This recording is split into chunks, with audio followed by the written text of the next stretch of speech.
네, 하나님께서 우리 가운데 계속 우리가 포커스를 맞추고 가고 있습니다. 우리 예수님의 다시 오심과 또 예루살렘에 회복하실 하나님의 영광, 그것이 또한 다윗의 장막의 최종적인 회복이다라는 것을 우리가 함께 나누면서 우리가 그 어린 양의 혼인잔치가 바로 그날에 있을 것이다 라는 것이죠. 주님의 그 보좌가 다시, 영광의 보좌가 예루살렘에 다시 세워질 때, 그때가 어린 양의 혼인잔치다. 그 어린 양의 혼인잔치에 참여하는 자는 복이 있도다. 그래서 우리가 거기에 참여하기 위해서 우리도 정결함으로 준비하는 그 정결한 신부의 영으로 우리가 더 정결케 되도록 날마다 우리 자신을 준비하고 계신 줄로 믿습니다. 할렐루야. 이 초점을 우리 하나님 계속 우리에게 말씀하고 계시는 것이죠. 그래서 성경을 통해서 그런 부분들을 한 부분 한 부분 더 우리가 깊이 터치해가고 다뤄가고 있습니다.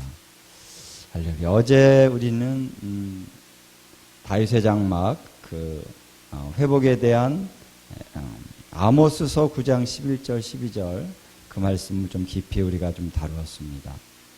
다윗의 장막이 그날에 다시 회복될 것이다 라고 하시는 말씀은 바로 예수와의 영광의 보좌를 다시 예루살렘에 세우실 것이다 라는 것이죠. 그것은 예수와께서 마지막 그때에 예루살렘에 임하시는, 다시 예루살렘으로 그 영광 가운데 들어오시는 그날을 얘기하는 것이다 라는 것이죠. 그럴 때에 에돔의 남은 자가 와 또 우리 이방인 중에서 주의 이름으로 일컬음을 받는 자들이 기업으로 얻게 될 것이다. 예루살렘에서 기업으로 얻게 된다는 것이죠. 그래서 거기에 바로 우리가 또한 들어가는 줄로 믿습니다. 함께 참여하는 자가 될 것이다. 그래서 그 영광스러움과 그 놀라움과 또 놀라운 하나님의 계시와 이런 부분들에 우리가 더 집중해 갈 때 성령께서 우리 가운데 그 영광을 지금도 우리가 느끼게 하시고 누리게 하실 줄로 믿습니다. 할렐루야. 감격하고 감사하고, 그래서 우리의 심령이 새로워지는 것이고 또한 소망이 충만하게 임하는 것입니다. 할렐루야. 그래서 여러분, 왜 우리가 장래의 일을 자세히 우리가 알아야 되느냐, 왜 주님 오실 날을 그렇게 자세히 우리가 알고 그래서 우리 안에 소망이 더욱더 충만하게 세워져야 되는가라는 것이죠. 그래서 로마서에 보면은 우리가 소망으로 구원을 받는다 이렇게 말씀하고 있어요. 믿음으로 구원받는다는 말씀 많이 들었지만 소망으로 구원받는다는 것은 무엇일까요? 소망. 이 소망이라고 하는 것은 우리의 구원이 장차 이루어질 그 영광의 그날을 바라보는 것이죠. 그래서 장차 완전한 의미의 구원이 우리에게 성취될 때 그 영광스러움과 그 놀라움과 그것을 이루시는 하나님의 전능하심, 또 하나님의 사랑, 이런 모든 것에 대한 우리의 그 믿음과 고백과 삶을 통해서 장차 올 그 영광을 바라보면 그 영광스러움이 우리 안에 현재적으로 기름 부어지는 것입니다. 할렐루야. 성령님께서 우리 가운데 임하사 하나님의 사랑을 부어주셔서 그 사랑이 부어질 때 어떻게 됩니까? 소망이 부끄럽게 되지 않는다. 이 소망이 바로 그 소망입니다.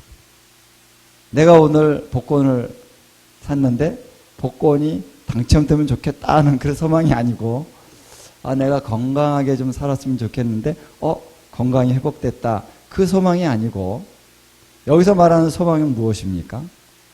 하나님의 영광을 보는 소망이다라는 거예요. 하나님의 영광을 바라보면서 즐거워하는 그 소망. 그렇죠? 그 소망입니다.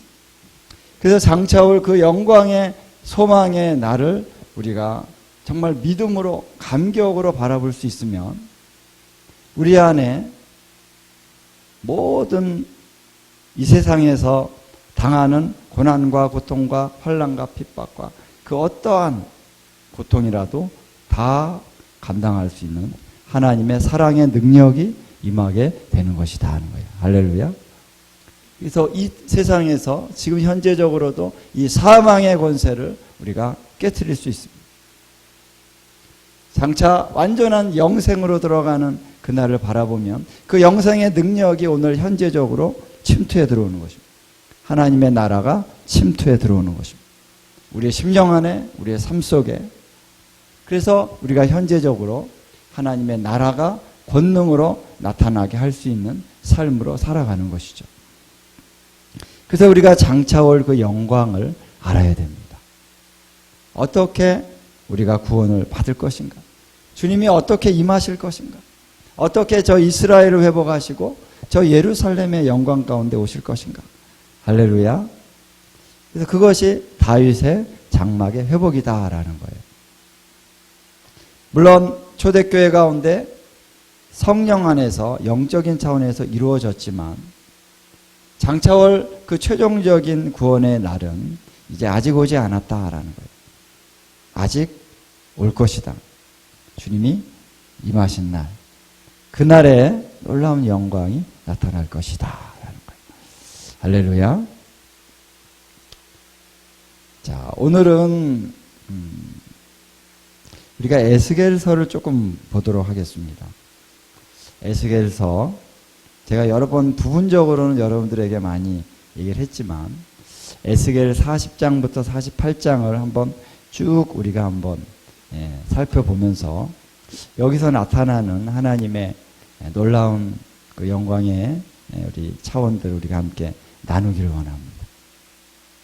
어제 우리가 잠깐 에스겔서를 봤죠? 43장 보면서 여호와의 영광이 동문을 통하여 성전에 들어왔다. 그 전에 11장에 보면은, 에스겔 11장에 보면은 여호와의 영광이 성전에서 어디로 옮겨갔습니까? 동쪽 감람산으로 옮겨갔습니다. 그리고 그 성은 초토화되고 그 성전은 초토화되고 이스라엘 백성들은 포로로 잡혀갔습니다. 그렇죠? 그래서 하나님의 영광이 동쪽으로 옮겨간 이후에 아직 들어가지 않았다라는 거예요. 자, 그 이후에 제2성전이 세워졌고 나중에는 그것을 좀 개조해서 좀 증축, 이런 차원에서 증축한 성전이 헤롯 성전이죠.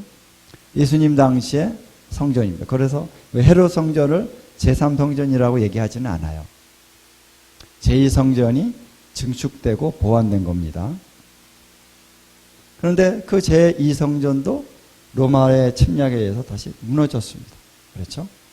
지금 이스라엘 가면은 성전은 없어지고 저 자리에 저 이상한 저런 황금도움이 떡하니 서 있다는 거예요. 저 옆에 보면 또 이슬람 사원이 있습니다. 그 땅에 가면은 우리가 참 마음이 아픈 거예요. 저 자리에 하나님의 성전이 세워져서 하나님을 찬양하고 경배하고 주의 이름을 높여야 되는 저 자리에 저 우상단지가 서 있다는 거죠. 거기서 매일같이 사이렌 소리 나면서 아람어로 라다다다다 나와요. 그 소리 얼마나 거슬리는지. 찬송과 경배가 일어나야 돼요. 그래서 우리가 저기 자리에 가서 막 찬양을 하려고 막 그런데 또 못하게 해요. 저기 군대가 있습니다. 그래가지고 요르단에 군대가 있어요. 경찰이 있습니다. 경찰이. 그래서 우리가 모여서 좀 기도하려고 그러면 와서 뭐 하는 것이요? 못하게 해요. 근데 언젠가 저 자리에서 찬양과 경배가 있을 것입니다. 할렐루야. 그래서 제2성전에서도 하나님의 영광은 회복되질 않았습니다. 제2성전에 예배를 드릴 때 감사와 감격은 있었지만 솔로몬 성전이 봉헌되어질 때는 하나님의 영광이 불로 임했습니다. 그렇죠? 그 영광이 가득해서 제사장들이 섬길 수 없었습니다. 근데 그 영광은 제2성전에서 나타났다는 말씀이 없어요. 그렇죠? 여러분 뭐 느헤미야서나 에스라서를 보면은 성전에 대한 회복이 성전을 지었다는 말씀이 있는데 그런 영광은 없었어요. 물론 이제 학개서를 보면은 이전 영광이 나중 영광이 이전 영광보다 더 크리라 그랬습니다. 선지자가. 그런데 제2성전을 지었을 때 뭐 영광이 무슨 뭐 영광이 뭐가 있어? 성경의 기록에 보면은 없어요. 그래서 물론 성전 제사의 기능은 계속 해갔지만 이전에 솔로몬 시대에 임하였던 하나님의 영광은 다시 회복되지 않았다는 것입니다. 예수님 시대에도 마찬가지입니다. 그 성전에서 어떤 하나님의 영광이 나타나고 뭐 그런 것들은 없었어요. 그래서 이 제1성전에서 옮겨간 하나님의 영광, 감람산으로 옮겨간 하나님의 영광 다시 들어오지 않았다라는 것입니다. 그래서 에스겔서에 나타나는 이 40장부터 48장의 이 말씀에 나오는 성전은 이것이 제2성전에 대한 얘기가 아니다라는 것을 알 수 있습니다. 왜? 제2성전에서는 하나님의 영광이 이렇게 회복되지 않았다는 것이죠. 그러면 이 성전은 어떤 성전을 얘기하는 것일까요? 바로 제3성전일 거라고 보는 것이죠. 아직 회복되지 않고 아직 지어지지 않은 그 성전. 장차 주님이 오실 무렵에 회복될 저 성전에는 하나님의 영광이 회복될 것이다. 할렐루야. 그래서 이후의 영광이 이전 영광보다 더 크리라 하시는 이 선지자를 통해서 주신 하나님의 말씀이 반드시 이루어진다. 그래서 우리가 에스겔서 40장의 말씀을 보면은 이 성전에 하나님의 영광이 다시 회복이 된다. 할렐루야. 그런데 이제 영광이 성전으로 임하여서 그 성전이 여호와의 집에 가득하더라. 가득하더라 5절에 보면 나오는데요. 여기 보면은 어떤 사람이 내 곁에 있더라. 그 사람이 누굴까? 그리고 나서 7절에 다시 이런 말씀을 하십니다. 인자야 이는 내 보좌에 처소 내 발을 두는 처소라. 내가 이스라엘 족속 가운데 영원히 있을 곳이라. 할렐루야. 하나님의 목적은 반드시 이루어진다는 것이죠. 그래서 하나님이 이곳에 당신의 보좌를 두신다. 당신의 발이 바로 그곳에 있을 것이다. 하나님의 발이. 그리고 43장 7절 그리고 내가 이스라엘 족속 가운데 영원히 있을 곳이다. 어디 가요? 성전이. 거기에 보좌가 세워진다. 그것이 바로 장차 회복된 다윗의 보좌입니다. 내가 이제 다윗의 보좌를 회복할 것이다. 자, 그래서 하나님의 영광이 바로 다시 이스라엘의 성전으로 임하신다는 거예요. 그래서 이 발에 대해서 어제 우리가 얘기를 나눴고, 이 발이 스가랴서 14장에 보면은 나오죠. 그 발이 어디에 선다고요? 동쪽, 예루살렘 동쪽 감람산에 그 발이 딱 서신다는 것입니다. 그럴 때에 감람산이 갈라져 가지고 북쪽과 남쪽으로 두 개의 어떤 산으로 나눠지면서 여기에 골짜기가 생겨서 그 골짜기가 어디까지 간다? 아셀까지 간다 그랬는데 아셀이 아니라 아잘이라 그랬죠. 아잘. 원어는 아셀 지파의 그 아셀이 아니라 그랬습니다. 아잘. 다른 동네. 그래서 주님이 그 발을 감람산에 두신 다음에 어느 시점에 예루살렘의 성전으로 들어가신다. 거기서 보좌를 세우신다. 여기가 보좌라는 거야. 여기가 보좌다. 그러니까 거기서 보좌에 앉으사 통치하고 다스리신다. 할렐루야. 우리가 이것을 계시록을 보면은 함께 연결이 된다면 천년간의 통치가 바로 이 보좌에 앉으셔서 이 통치를 하신다는 것이죠. 할렐루야. 자, 그래서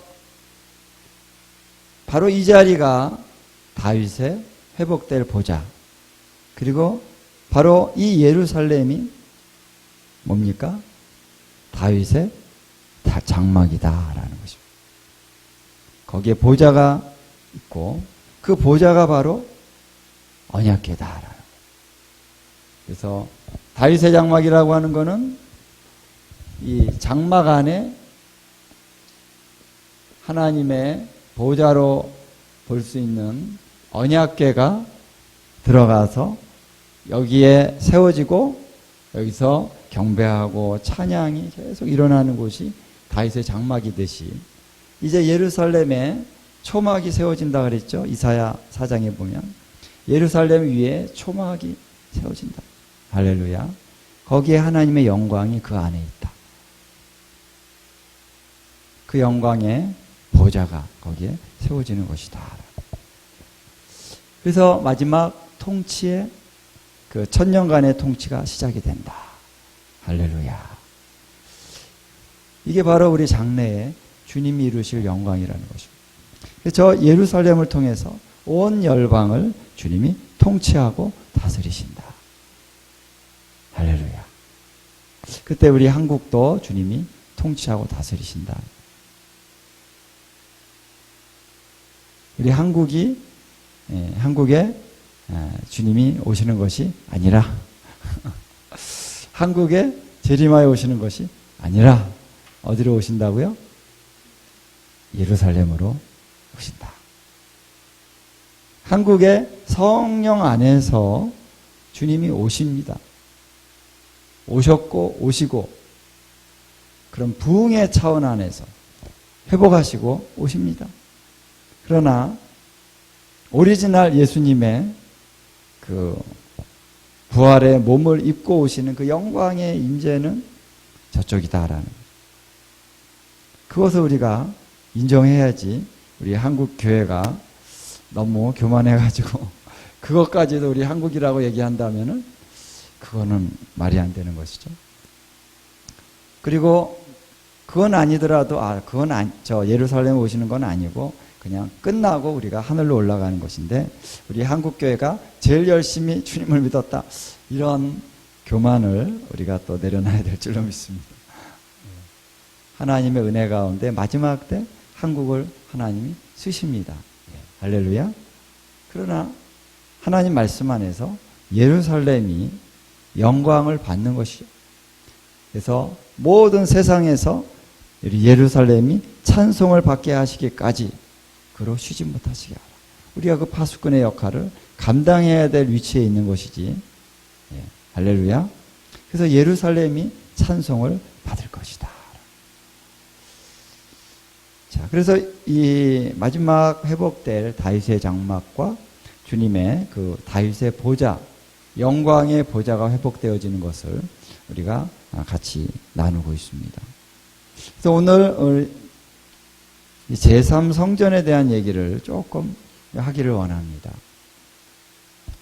우리가 제3성전 그러니까 좀 너무 거창하게 말을 하는데 근데 그게 정확한 말이에요. 세 번째로 저 땅에 예루살렘에 세워지는 성전이다. 그리고 제3성전은 마지막 때 성전이죠. 그래서 계시록 11장에 보면은 두 증인이 나오면서 거기에 성전에 대한 얘기가 나오잖아요. 그게 바로 제3성전이요.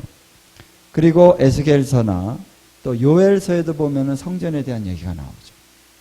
성전에서 그래서 모든 사람들에게 이제 너희가 여호와께로 돌아오라. 그래서 성회를 선포해라.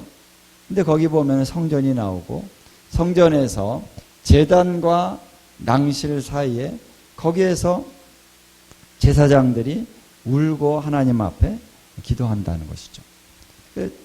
보면 그래서 매일 드리는 제사가 폐하여졌다. 이런 얘기들이 요엘서에 나옵니다. 그리고 다니엘서에서도 매일 드리는 제사가 이렇게 폐하여지고 하나님의 성소가 더럽혀진다. 이런 말씀들이 나오죠. 그래서 적그리스도가 행하는 가장 그 악한 죄가 뭐냐면은 하나님의 성소를 더럽힌다는 것이죠.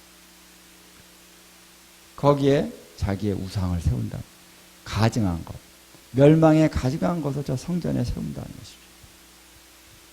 다니엘서에 나오는 그 성전이 어디냐? 바로 제3성전인 것입니다. 할렐루야. 그래서 우리는 아직 일어나지 않았지만 이 성경의 말씀이 얼마나 구체적으로 얘기하고 있는지 몰라요. 다니엘서에서 얘기하고 에스겔서에서 얘기하고 요엘서에 얘기하고 스가랴서에서 얘기하고 이사야서에서 얘기하고 예수님이 또 마태복음에 보면 또 예수님께서 얘기하시고 또 요한계시록에 보면 아주 구체적으로 나옵니다. 제가 그래서 늘 많이 말씀을 드렸습니다만 참 놀랬다는 것입니다. 성경을 주님이 보게 하셔서 보다 보니까 이렇게 마지막 때에 대해서 주님이 구체적으로 얘기하셨을 줄은 몰랐어요. 근데 깊이 보다 보니까 너무나 구체적으로 나와요. 왜 구체적으로 얘기했을까요?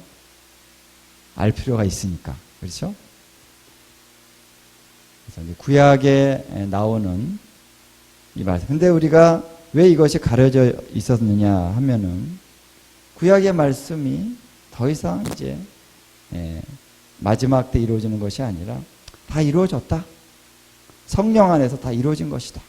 이런 식으로 해석을 했기 때문에 구약의 말씀을 우리가 그렇게 주의하지 않았고 해석을 하되 영적으로만 해석을 했다. 요엘서 말씀 내가 마지막 그 날들에 모든 육체에게 나의 영을 부으리라 그랬죠. 그래서 자녀들은 예언할 것이요 청년들은 환상을 보고 또 아비들은 꿈을 꾸리라.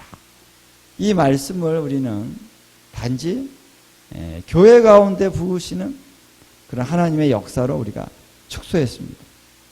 그래서 우리가 다음 세대 수련회 할 때 주제 성구로 많이 사용을 하고 있죠. 그래서 야 너희들 자녀들 예언한다 그랬잖아. 청년들 환상을 보고 우리 성령 받자. 그래서 이 말씀을 많이 인용을 하는 말씀으로만 제안을 했다는 것이죠. 그런데 이 말씀은 최종적으로 마지막 때 온전하게 이루어질 말씀이다. 그래서 오늘 우리가 마지막 때 이 말씀들을 우리가 깊이 들어가면서 주님의 그 회복하실 모든 역사가 아주 구체적으로 나온다는 것입니다. 근데 이것이 구체적으로 우리가 깨달아지려면은 모든 말씀들을 다 연결해야 됩니다. 모자이크가 모든 퍼즐이 다 맞춰지면은 전체 그림이 나오듯이 한 가지의 퍼즐만 딱 이렇게 맞추면은 이게 무슨 그림인지 어떤 그림인지 우리가 이해를 할 수가 없습니다만 모든 퍼즐이 다 맞춰지면은 너무나도 아름다운 이런 그림이구나 알 수가 있듯이 하나님의 말씀을 우리가 다 해서 연결해야 됩니다. 물론 잘 연결해야죠. 이상하게 연결하면 또 그림이 잘 안 보입니다. 근데 정확하게 여러분 퍼즐 많이 해보셨잖아요. 옛날에 우리 이 퍼즐이 막 1000개 퍼즐이 있더라고요. 이따만한 퍼즐 우리 애들이 그거 사자 그래서 샀는데, 야, 이거 맞추는데 며칠이 걸려요. 조그만한 이 퍼즐이 한 1000개 정도 되도. 근데 소망을 가지고 퍼즐을 맞추는 겁니다. 이 다 맞추면 어떤 그림이 나타날까? 물론 이제 거기 미래 그림이 나타나 있기 때문에 알죠. 그래서 딱 맞춰가지고 우리가 한번 딱 걸어 놓을까? 그리고 이제 맞추는 것인데, 그와 같습니다. 창세기부터 계시록까지의 모든 말씀들, 그 안에 모든 초점이요 다 똑같아요. 성경을 제가 보다 보니까 모든 초점이 다 똑같더라고요. 요거는 이런 주제, 저건 저런 주제, 그런 게 아니에요. 딱 똑같이 한 가지 주제입니다. 그것은 구원이요 회복입니다. 하나님의 영광이에요. 창세기도 우리 어제 김민환 목사님 말씀하신 것처럼 창세기가 에덴 동산이 나오잖아요.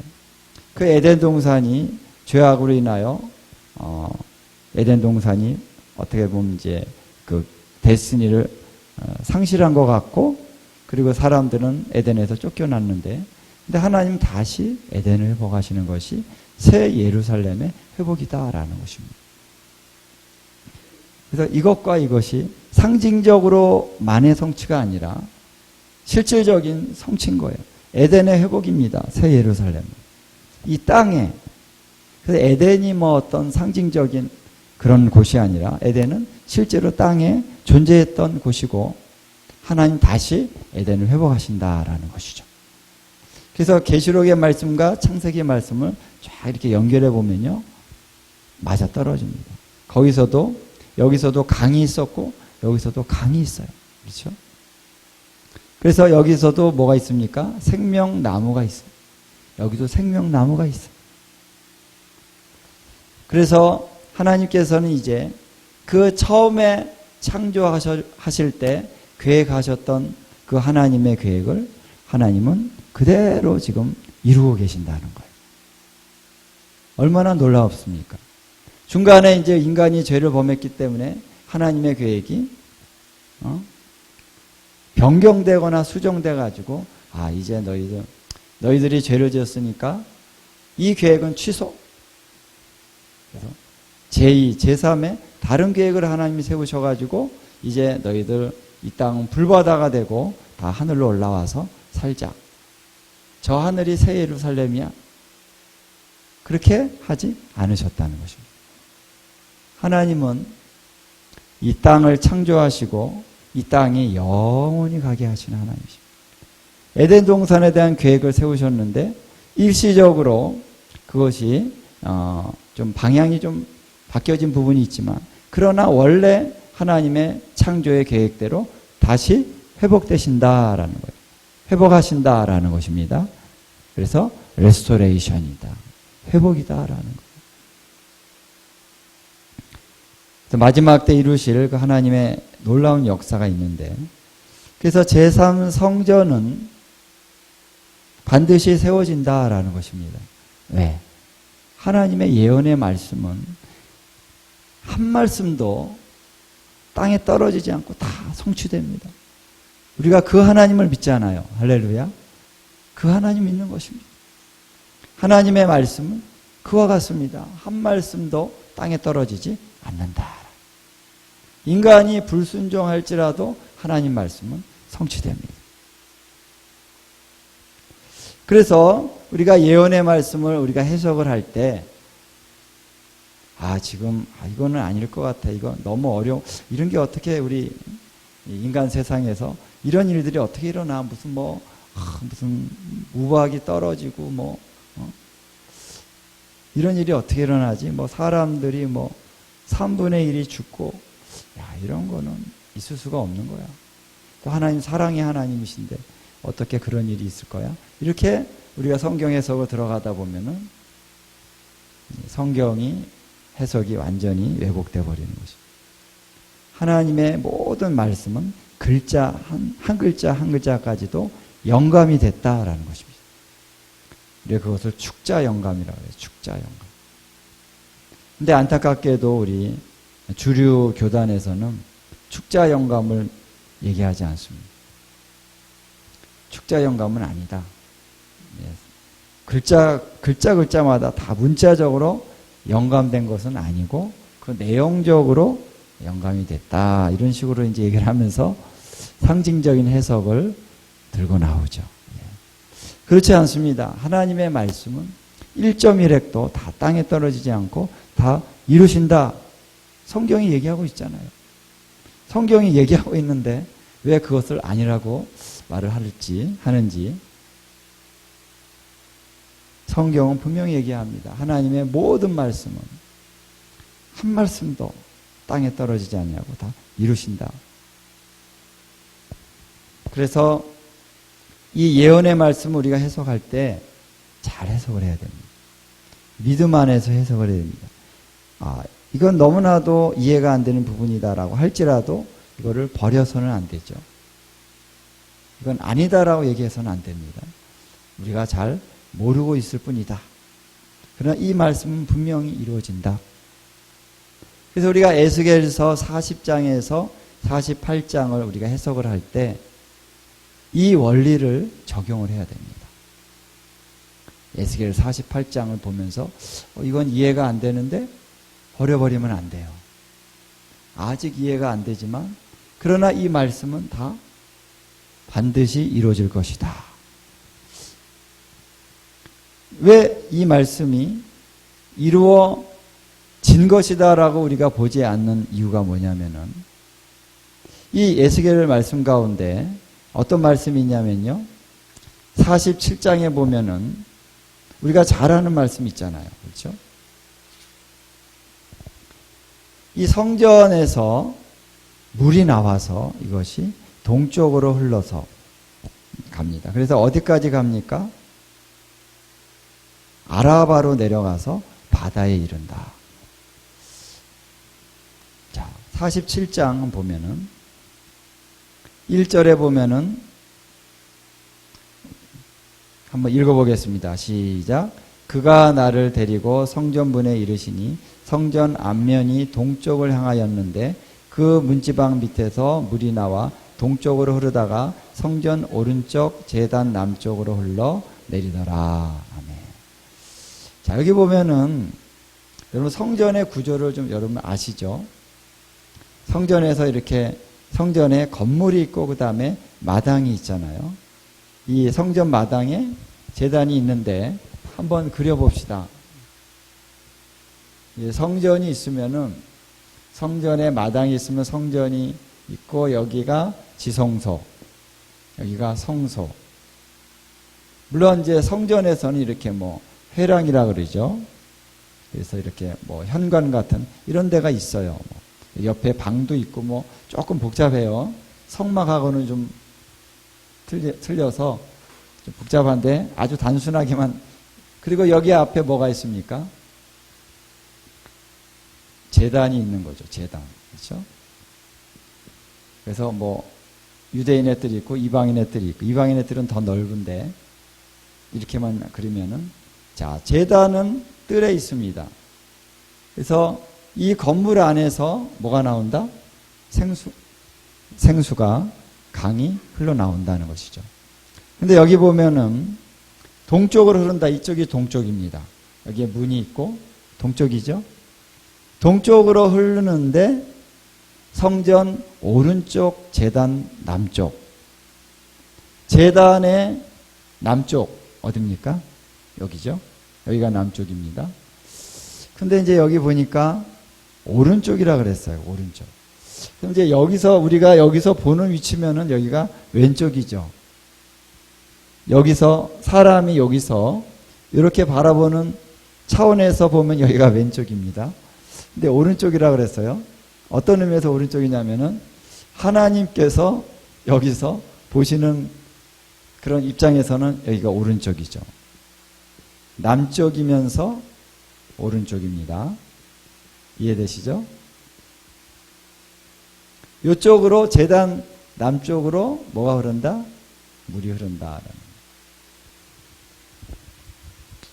이 물이 흘러나와서 가니까 우리가 잘 알죠. 뭐 천척을 측량하니 좀 가니까 뭐 발목에 오르고 또 뭐 허리에 오르고 이런 말, 무릎에 오르고 허리에 오르고 그 다음에는 헤엄칠 만한 그런 물이다.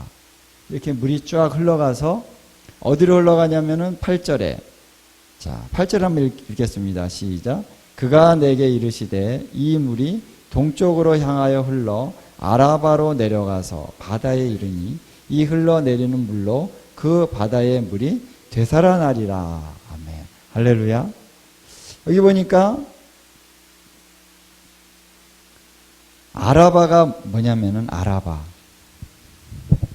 아라바라고 하는 거는 이렇게 낮은 지역을 얘기하는 거예요. 이스라엘 지도를 보면은 갈릴리 바다에서 이렇게 내려가서 사해 바다가 있죠.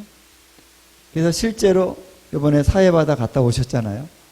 사해 바다는 마이너스 200인가 그래요. 해발 마이너스 200 내지는 400인가 그래요. 그러니까 이 보통 땅보다 바다 해면보다 마이너스 200m, 400m라는 거예요. 제가 정확히는 400m로 알고 있는데 그리고 이제 이 요단강이 흘러가는 이 지역이 전반적으로 다 마이너스입니다. 마이너스.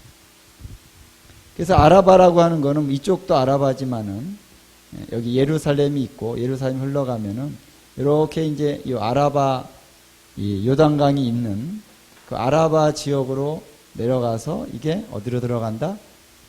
바다. 어느 바다입니까? 사해 바다죠. 그래서 예루살렘 동쪽에 있는 바다는 사해예요. 사해 바다. 그래서 그 사해 바다의 물이 어떻게? 되살아나리라. 할렐루야. 그러니까 여기는 고기가 지금 살 수 없는 그러한 어떤 미네랄이 너무 많아가지고 여기에는 이제 그런 동식물이 살 수 없는 그런 곳이잖아요. 그렇죠? 근데 뭐 거기에 이제 몸에 좋다 그래가지고 거기서 이제 화장품도 만들고 이스라엘이 여기에 엄청 그 광물 자원들이 많아가지고요. 이거 가지고 돈을 많이 번다 그래요. 이스라엘이. 근데 요 근처에 또 석유도 있다 그러더라고요. 근데 여기 이제 동식물은 살지 못하는데 이제 물이 흘러 들어가면은 동식물이 다시 살아날 수 있는, 살 수 있는 그러한 생명이 있는 바다가 된다는 거예요. 할렐루야. 그래서 이 47장의 말씀이 어떤 상징적이고 어떤 영적인 그런 차원의 성취를 얘기하는 게 아니다라는 것입니다. 실제적인 차원의 예언의 말씀이다. 여기 보면은 또 10절에 이런 말씀이 있어요. 물고기들이 막 살 것인데 그래서 10절에 또 이 강가에 어부가 설 것이니 엔게디에서부터 에네글라임까지 금을 치는 곳이 될 것이라. 지명이 나와요. 지명. 엔게디 혹시 가보신 분 계십니까? 예. 우리 다윗이 나오죠. 다윗이 엔게디에서 이렇게 거주했다는 그런 말씀이 나옵니다. 그래서 엔게디에 가면 실제로 다윗 동굴이 있어요. 진짜 다윗 동굴인지 모르겠지만 여기 동굴이 많이 있습니다. 그래서 엔게디는 이 사해 변에 요 근처에 있습니다. 사해 근처에, 사해 바닷가에. 그리고 에네글라임은 요쯤에 있는 것 같아요. 정확히는 모르겠는데 어쨌든 여기서부터 여기가 뭐가 된다? 그물 치는 곳이 된다. 그물을 쳐서 고기를 잡을 만큼 고기들이 많다는 거예요. 여러분 이렇게 지명도 나오고 그리고 사해라고 하는 말은 없지만 바다도 나오고 이 예언이 상징적입니까? 아주 실제적인 예언이죠. 이 성전에서 예루살렘의 성전에서 물이 나와서 사해에 들어가서 이 사해가 회복되리라. 그리고 여기에 이제 지명이 있는 이곳에 금을 치는 곳이 된다라는 거죠. 아주 실제적인 말씀의 성취인 거죠. 그런데 아직까지 이런 일이 일어난 적이 있습니까? 없습니까? 없죠. 이스라엘에서 이런 일이 일어난 적이 없어요. 지금 사회 가면은 사회는 완전히 지금 동승이 살 수 없는 짠 정도가 아니라 바닷물 짠 정도가 아니라 완전히 그 미네랄 때문에 사람도 정말 주의해야 되는 거예요. 여기 상처가 있는 분이 거기 담그면요 엄청 고생을 해요. 그 미네랄이 들어와가지고 상처 있는 사람은 들어가지 말라 그래요. 그래서 저는 여기 가가지고 상처 있는 데는 없었는데 혹시 몰라가지고 안 들어갔어요. 들어갔다가 혹시 제 몸에 연약한 부분, 나도 모르는 부분이 있어가지고 이렇게 피해를 입을까봐. 근데 엄청 더워요 여기. 완전 열대지방이에요. 왜냐하면 이제 우리가 올라갈수록 추워지잖아요. 그렇죠? 산에 내려갈수록 더워지더라고요. 그래서 여기 내려갈수록 뭐 기온이 뭐 3도, 4도 이렇게 점점 더워지는 거예요. 그래서 여기 막 푹푹 찌는데 가서 샤워장에서 샤워는 했는데 그 바다는 안 들어갔습니다. 예, 더우니까 샤워를 해야죠. 예. 자, 이스라엘 가보면은 그 땅의 그 지형을 보면은 아주 실제적이죠. 우리나라에 뭐 경상도가 있고 전라도가 있고 충청도가 있고 우리가 이 나라를 이렇게 돌아다니다 보면 이 대한민국이라는 땅은 아주 실제적인 거예요. 그리고 우리가 뭐 다르게 얘기할 수가 없습니다. 경상도가 서울보다 북쪽에 있다 이렇게 말할 수 없는 거예요. 그거는 이미 정해져 있는 것입니다. 경상도는 저 남쪽에 있는 것입니다. 그렇듯이 하나님께서 이스라엘의 이 지형이라고 하는 것은 이미 하나님이 세팅해 놓으신 거죠. 그래서 여기서부터 예루살렘에서 물이 나와서 자, 여기 들어간다. 그래서 여기가 살아난다. 자, 이런 역사들은 이스라엘 역사상 아직까지 일어난 적이 없다라는 거예요. 근데 성전이 세워지고 43장에 하나님의 그 영광이 여호와의 영광이 성전에 들어간 이후에 성전에서 물이 나와서 이런 일이 있다. 과거에 있었습니까? 없었죠. 그러면 언제 있는 것입니까? 미래에 있는 것입니다. 할렐루야. 자연스럽습니다. 미래에 있는 거예요. 받아들이면 되는데 그게 참 왜 어려울까? 자, 그래서 이제 에스겔 40장에서 48장의 내용을 한번 쭉 보면요. 이 43장에 아까 여호와의 영광이 성전에 들어간다고 하시는 말씀이 43장에 나오죠. 그래서 에스겔 43장에 나옵니다. 그리고 에스겔 47장에 이제 성전에서 물이 나온다라는 거예요. 그래서 여호와의 영광이 하나님의 영광이 성전에 들어간다. 이 사건이 43장, 47장 이 사이에 이런 말씀들이 나오는데 그 사이사이에는 어떤 말씀이 나올까요? 자, 40장을 한번 우리가 펴보겠습니다. 40장부터 1절, 2절 한번 다 같이 읽겠습니다. 40장 1절, 2절 읽겠습니다. 시작. 우리가 사로잡힌 지 25째 해 성이 함락된 후 14째 해 첫째 달 10째 날에 그날에 여호와의 권능이 내게 임하여 나를 데리고 이스라엘 땅으로 가시되 하나님의 이상 중에 나를 데리고 이스라엘 땅에 이르러 나를 매우 높은 산 위에 내려놓으시는데 거기에서 나무로 향하여 성읍 형상 같은 것이 있더라. 아멘. 자, 에스겔 40장 이후에 예루살렘이란 말은 안 나옵니다. 그런데 그 남쪽을 향하여 성읍 형상 같은 것이 있다라고 했을 때 그 성읍은 전체적으로 보면 예루살렘이라는 것을 우리가 알 수가 있죠. 구체적으로 나온 것은 이스라엘 땅이다 그랬습니다. 그렇죠? 이스라엘 땅. 이스라엘 땅에 오는데 여기에 높은 산이 어디 있습니까? 헐몬산이죠. 헐몬산은 4,000m 이상인가 그래요. 백두산보다 높을 거예요, 아마. 그래서 헐몬산이 굉장히 높습니다. 이 헐몬산이 높은 산에 높은 산이니까 이스라엘 땅 가운데 높은 산은 헐몬산이죠. 그 헐몬산에서 이 예루살렘이 어디에 있냐면은 남쪽에 있습니다. 그렇죠? 맞죠? 그래서 남을 향하여 성읍 형상 같은 것이 하나 있어서 이제 거기에서 이제 하나님께서 에스겔을 이렇게 보이시는데 거기에 보니까 큰 성이 있는데 성 안에 집이 있더라라는 거예요. 그 집이 바로 하나님의 집이다. 그 성전에 보니까 동쪽에 문이 있고 바깥뜰이 있고 안뜰이 있는데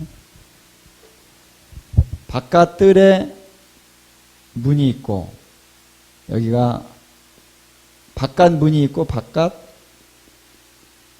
뜰이 있고 여기 안 문이 있고 안뜰이 있고 그 안에 뭐가 있냐면 제단이 있습니다. 제단이 사실은 정중앙에 있어요. 정중앙에 제단이 있습니다. 그래서 바깥문, 바깥뜰, 안문, 안뜰, 제단이 있고 또 여기 성전 건물로 들어가는 문이 있고 이렇게 성전에 구조가 있다는 것을 쭉 얘기를 합니다. 그래서 매척이고 이런 거 다 나와요. 계단이 있고 좀 이렇게 읽을 때 조금 복잡하긴 해요. 이게 어디는 매척이요, 문 옆에 또 무슨 방이 있는데 이 방들은 또 매척이요. 이거 보려면 좀 어렵더라고요. 근데 그때 한번 주님이 이게 전체를 한번 봐라, 한꺼번에 한번 봐라 그래가지고 한꺼번에 보는데 한 2시간 걸리는데 이거 이해하기가 참 어렵더라고요. 그런데 이제 어떤 이렇게 그려놓은 어떤 성경에 보니까 이거를 어떤 학자가 그려놨더라고요. 그래서 조금 이해가 됐는데, 자, 그래서 이런 것들을 쭉 얘기를 합니다. 그리고 나서 이제 다 얘기는 안 했는데 어느 정도 얘기를 하고 나서 성전의 전체적인 그림을 다 보이고 난 다음에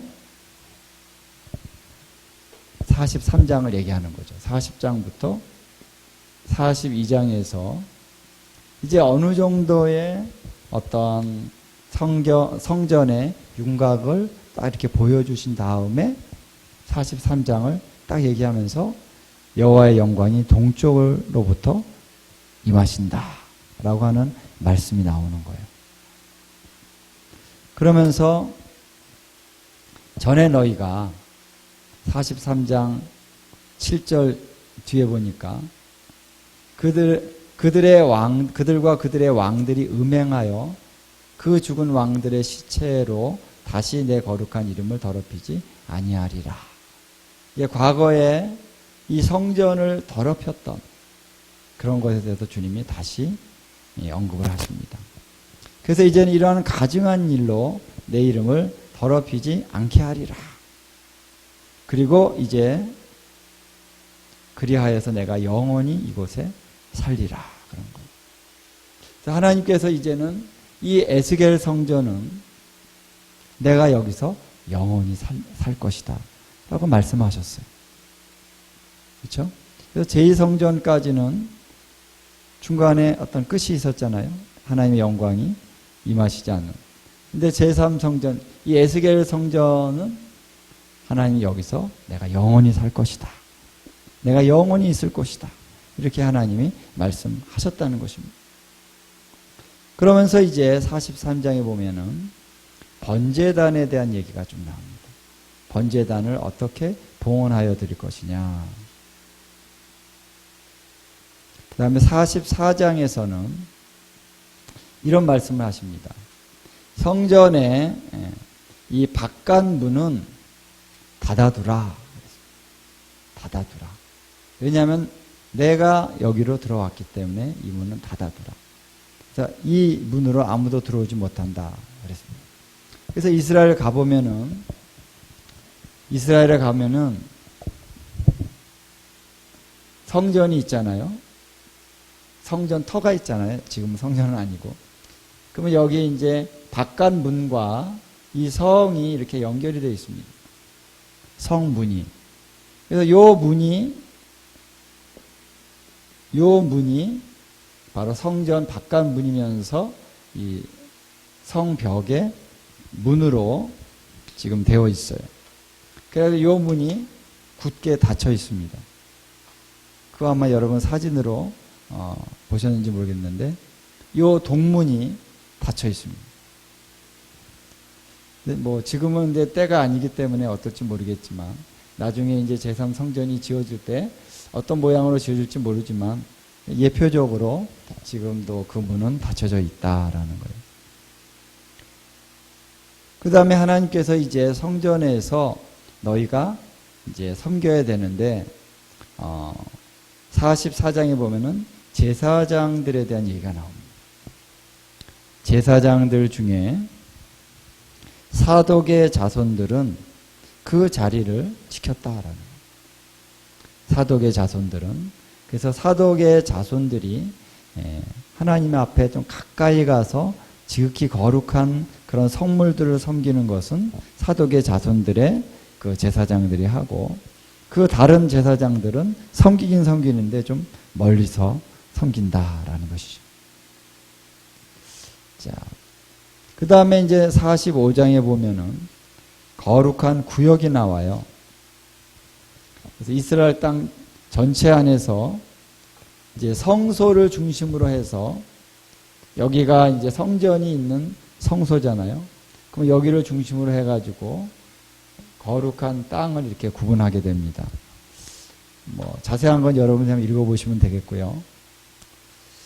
그러면서 이제 45장 뒤에 보면은 유월절과 여기 초막절이라는 말은 안 나오지만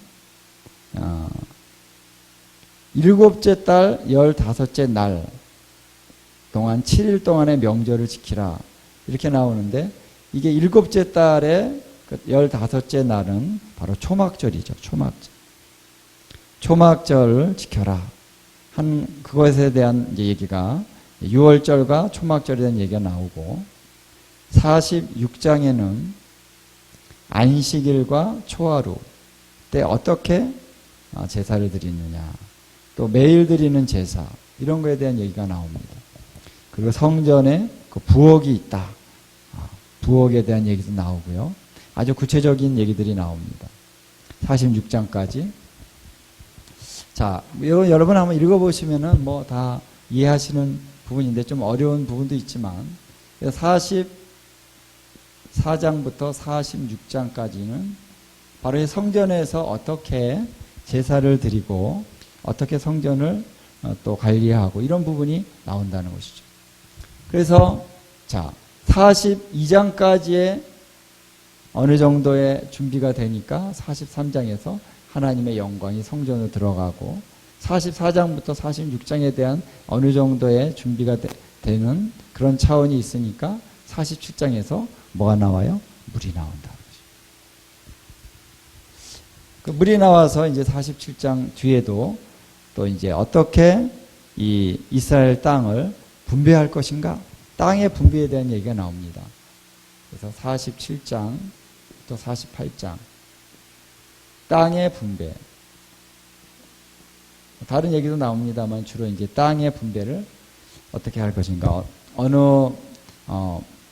12지파 중에서 어느 지파는 어디에, 어느 지파는 어디에, 이게 땅을 다 이게 구역을 다 지정해 준다라는 거예요. 그리고 중앙에는 성소가 있고, 성소가 있는 구별된 구역이 있고, 이 위쪽 밑에 쪽으로 이 땅들이 있다라는 거예요. 자, 그러면서 마지막에 예루살렘 성읍의 문들이 나옵니다. 48장 30절부터 한번 이제 볼까요? 43장, 48장 30절. 그 성읍의 출입구는 이러하니라. 북쪽의 너비가 4,500척이라. 그리고 그 성읍의 문들은 이스라엘 지파의 이름을 따를 것인데 북쪽으로 문이 셋이라. 하나는 루벤 문이요, 하나는 유다 문이요, 하나는 레위 문이며. 자, 그 성읍이 이제 네모 반듯한 그런 성읍인 것이죠. 그 성읍에서 북쪽이 문이 셋인데 루벤 문, 유다 문, 레위 문이 있다. 그리고 동쪽으로는 요셉 문, 베냐민 문, 단 문. 그 다음에 남쪽으로는 시므온 문, 이사갈 문, 스불론 문. 서쪽으로는 아셀 문, 납달리, 갓. 이 세 개의 또 문이 있다는 것이죠. 자, 여러분 제가 이제 자꾸 그리면서 하는 거는 이 모든 하나님의 말씀이요 굉장히 구체적이라는 거예요. 자, 성읍이 있는데 성읍이 바로 예루살렘이겠죠. 문이 세 개 있다는 거예요. 북쪽에 세 개, 서쪽에 세 개, 동쪽에 세 개, 남쪽에 세 개. 여기에 이제 성소가 있고 성전이 있겠죠. 자, 그래서 최종적으로 예루살렘의 모습이 이렇게 회복이 된다. 구체적으로 나오죠. 우리 계시록을 한번 가보겠습니다. 요한계시록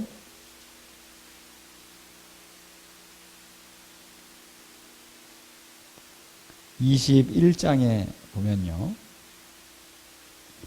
자, 여기에 새 예루살렘에 대해서 쭉 나오는데 12절부터 한번 보겠습니다. 12절 13절 함께 한번 우리 같이 읽겠습니다.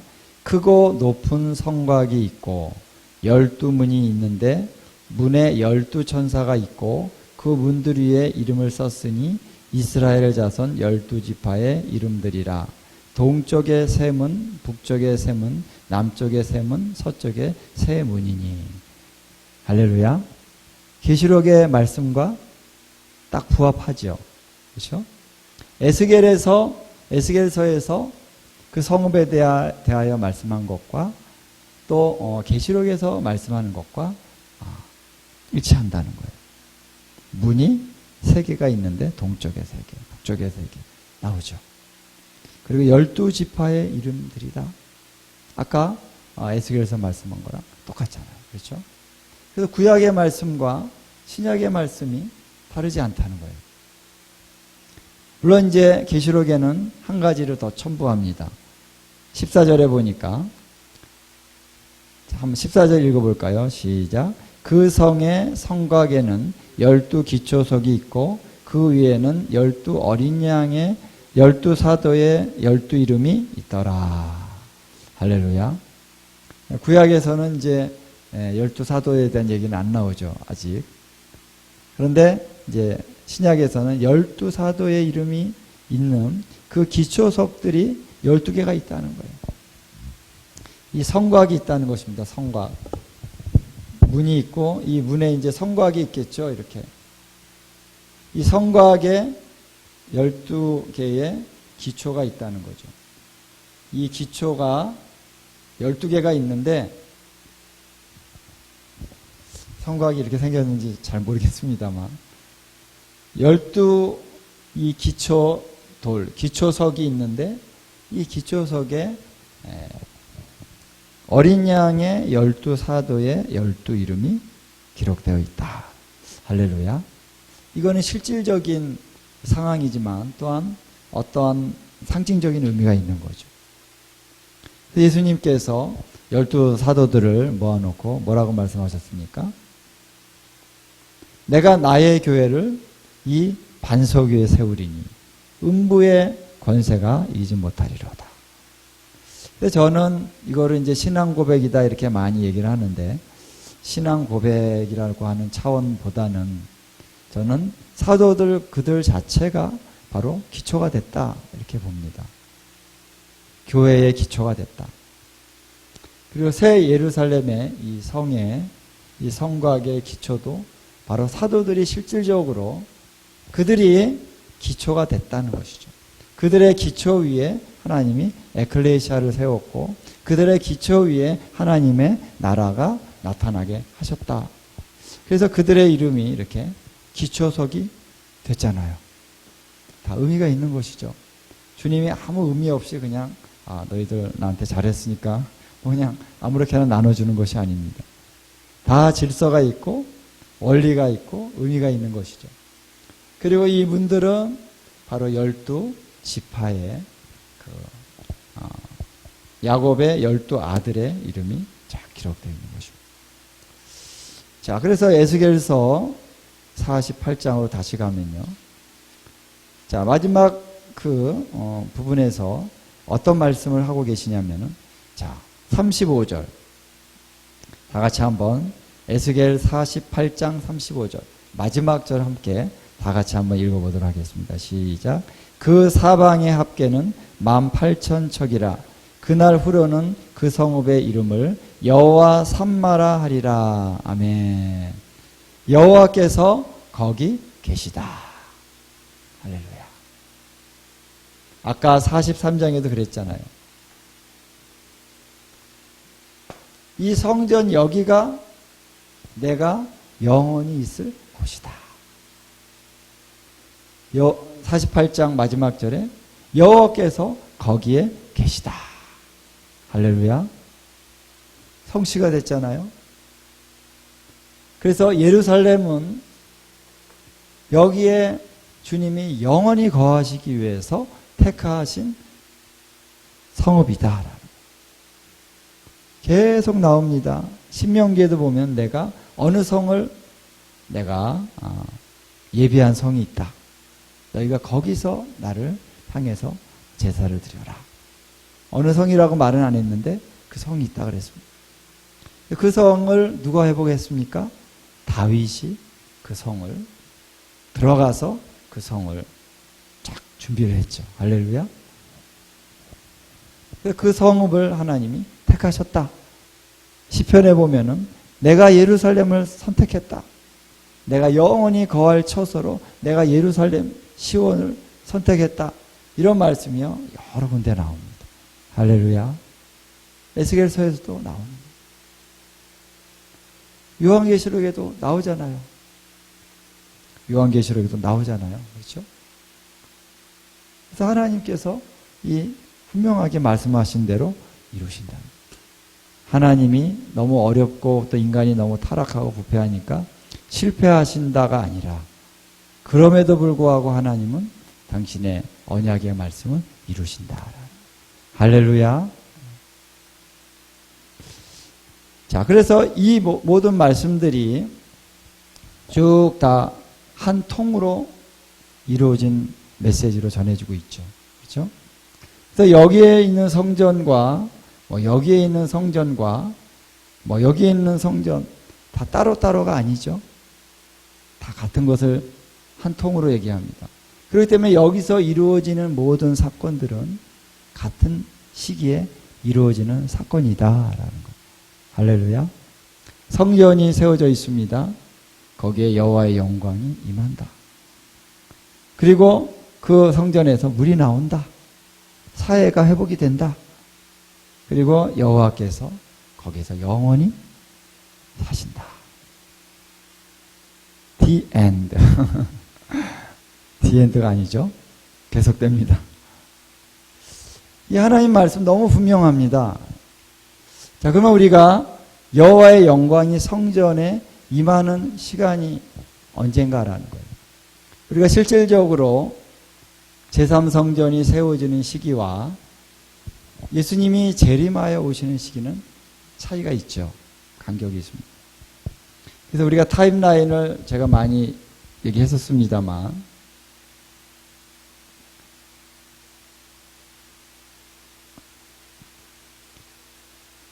한 일회에 7년의 기간이 있을 때 성전은 바로 이 무렵에 세워져야 된다 이렇게 얘기했습니다. 왜냐하면은 이 한 일의 절반에 멸망에 가증한 것을 거룩한 곳에 선다. 이 사건이 있으면서 큰 혼란이 일어나잖아요. 한 일의 절반에. 이 사건이 일어날 때 이미 성전이 있다는 거예요. 그렇죠? 성전이 뭐 언제 세워지느냐? 최소한 한 일회의 이 7년이 마지막 한 일회가 있기 전에 있을 것이다라고 우리가 얘기할 수 있는 것은 이스라엘이 이스라엘로 회복됐다라고 하는 것의 의미는 성전이 있어야 된다는 거죠. 성전과 이스라엘 족속들이 저 땅으로 많은 수가 들어가 있어야 되는 거죠. 이스라엘 족속들이 저 안에 많이 들어가 있지도 않고 성전도 없이 이스라엘이 회복됐다라고 얘기할 수는 없는 것이죠. 그래서 이 한 이레라고 하는 것은 이스라엘의 그 성전과 이스라엘 민족을 향한 남은 한 이레인 것입니다. 그렇죠? 다니엘서에 보면은. 그래서 69 이레는 이제 다 끝났어요. 예수님이 오시고 죽으시고 부활하신 그 무렵에 69 이레가 끝났습니다. 나머지 한 이레가 남았는데 한 이레가 다시 세워지려면 그 자리에 성전이 다시 있어야 된다. 이스라엘 백성들이 돌아와 있어야 된다는 거죠. 그러니까 알리야가 이루어지고 알리야가 지금 엄청 많이 이렇게 이루어지고 있지만 아직은 열방에 흩어져 있는 이스라엘 족속들이 많아요. 근데 그들이 이제 막 돌아오다가 정말 충만한 수가 이스라엘이 이 땅으로 다시 돌아와 있고 거기서 성전이 다시 지어진다는 거죠. 그러면서 한 이래가 시작이 되는 거예요. 그래서 제3성전이 최소한 요 무렵에 존재하기 시작할 것이다. 제3성전이 쭉 가고 있죠. 그럴 때에 언제 예수님이 오시느냐라고 했을 때는 예수님이 이 무렵에 오시는 거죠. 그러니까 요 7년이 지나고 예수님이 이 무렵에 마지막 요 때에 오시는 그 무렵에 주님이 임하셔서 이때 큰 혼란이 일어나고 이스라엘이 또다시 흩어지게 됩니다. 포로로 잡혀가게 됩니다. 수많은 사람들이 죽임을 당하고 포로로 잡혀가고 흩어지게 됩니다. 근데 주님이 다시 오실 때 이 포로들을 다시 돌리시리라. 그리고 이 대적들을 심판하실 것이다.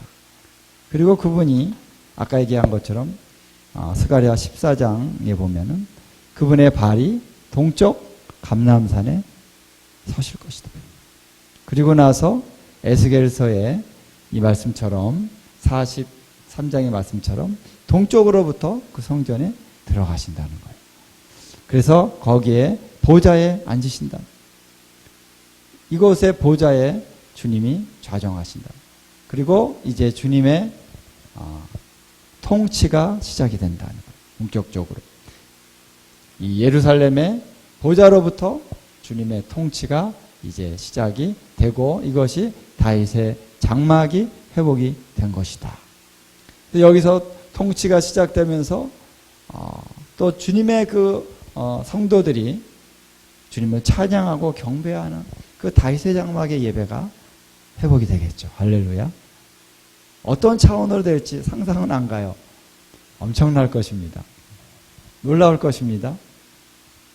그래서 여기서 예루살렘에서 이제 찬양과 경배가 다 올려지게 될 것입니다. 자, 그래서 이 타임라인으로 볼 때 성전은 이전에 지어지지만 여호와의 영광이 성전에 임하는 때는 이때가 되고 또 요 무렵에 물이 성전에서 나오는 사건이 있게 된다. 할렐루야. 자, 스가랴서를 한번 좀 가보겠습니다. 스가랴서 14장에 보면은 자, 여기에 4절에 나오죠. 그날에 그의 발이 예루살렘 앞 곧 동쪽 감람산에 서실 것이요.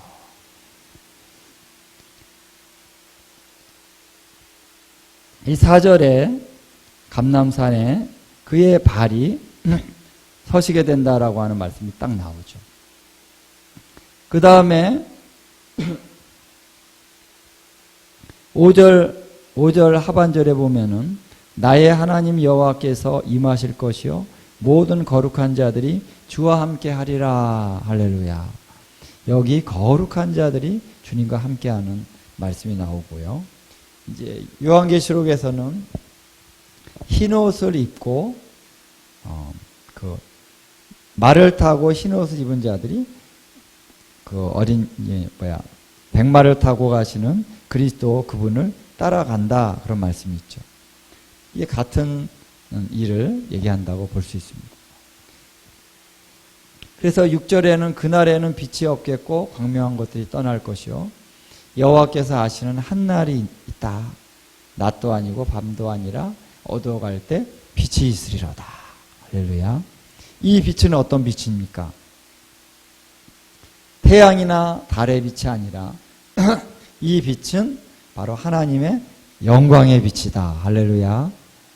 이 영광의 빛이 이제 예수님이 오시는 그날에 밝게 빛나면서 이후로 천년간 이 천년간의 그 예루살렘에는 엄청난 하나님의 영광의 빛이 계속 그 자리에 비칠 것이다 라는 거예요. 또 해의 빛이 무색할 정도의 엄청난 영광의 빛이 저 땅에 임할 것이다 라는 거예요. 그 다음에 이제 8절에 봅시다. 그날에 생수가 예루살렘에서 솟아나서 절반은 동해로 절반은 서해로 흐를 것이라. 여름에도 겨울에도 그러하리라. 그러니까 여기는 생수가 예루살렘에서 솟아나오는데 동해로만 가는 게 아니라 서해로도 간다는 말씀이 나와요. 아까 이제 여기 물이 나왔잖아요. 그래서 에스겔서에서는 동쪽으로 가는 것만 얘기를 했는데 여기서 중간에 하나가 이렇게 옆으로 간다든가 해가지고 서해로 가는 것도 있나 봐요. 그렇죠?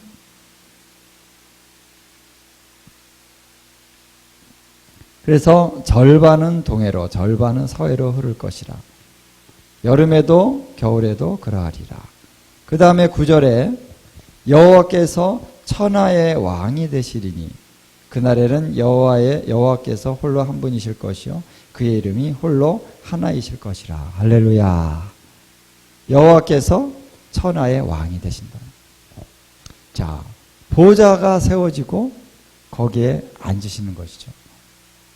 그래서 천하라고 하는 것은 하늘 아래 이 땅의 왕이 되신다는 거예요. 할렐루야. 이미 하늘에서 여호와께서는 왕이 되셨습니다. 왕이 되십니다. 그러나 이 땅에서도 보좌가 세워지고 왕이 되신다라는 거예요. 이 보좌에 앉으시는 분은 여호와라고 말씀하고 있지만 구체적으로 얘기한다면 바로 성자 예수님, 예수께서 왕으로 앉으시는 것입니다. 물론 성부 하나님도 영광 가운데 함께 하십니다. 그래서 성경은 굉장히 구체적이죠. 그 다음에 이제 뒤에 보면은 초막절에 대한 얘기가 나와요. 초막절에 만군의 여호와께 경배하러 오지 않는 그런 민족은 하나님께서 비를 내리지 않고 치신다 그랬어요. 재앙으로 치신다. 자, 그렇다면은 여러분 여기에 이제 왕의 보좌가 세워진 다음에 어떤 일이 일어납니까? 열방의 사람들이 초막절에는 다 어디로 모입니까? 예루살렘으로 모인다. 할렐루야. 거기서 만군의 여호와께 경배드린다. 이사야서 44장, 이사야 4장 2절인가에 보면은 거기 또 그런 말씀입니다. 한번 볼까요? 이사야 4장 2절.